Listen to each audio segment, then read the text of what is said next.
o RPR11 ou HCTR11? Qual seria o mais high yield? Vocês têm impressão formada sobre os dois?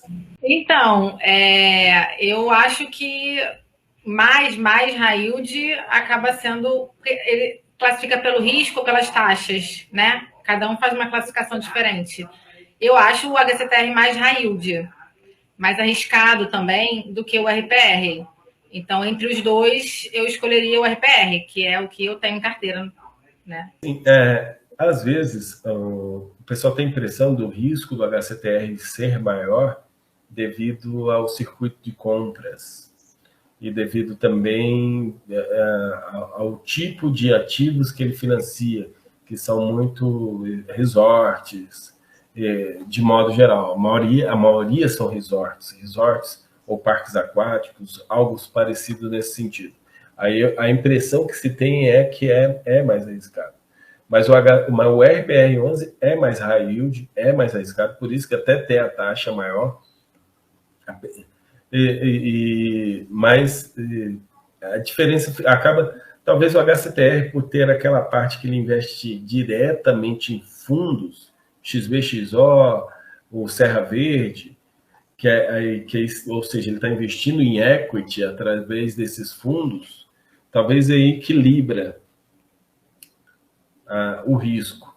Os dois acabam classificando os dois como o mesmo risco. Agora, se a gente olhar só a carteira de CRIs, o HCTR tem mais CRIs com obras prontas ou quase prontas.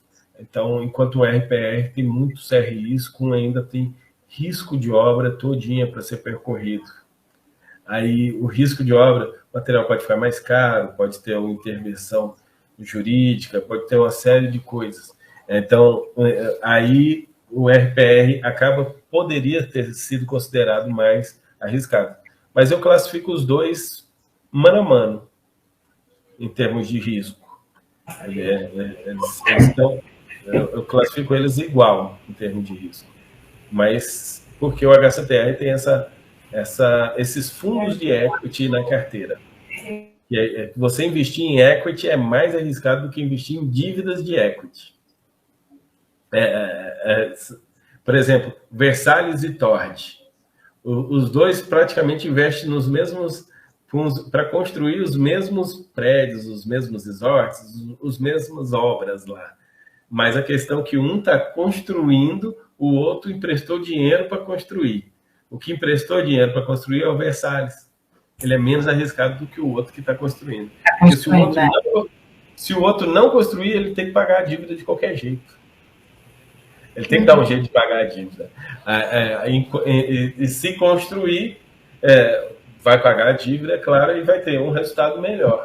Mas se der algo errado na construção, ele tem que pagar a dívida de qualquer jeito. Então, o investimento em equity é sempre mais arriscado do que o investimento em dívida.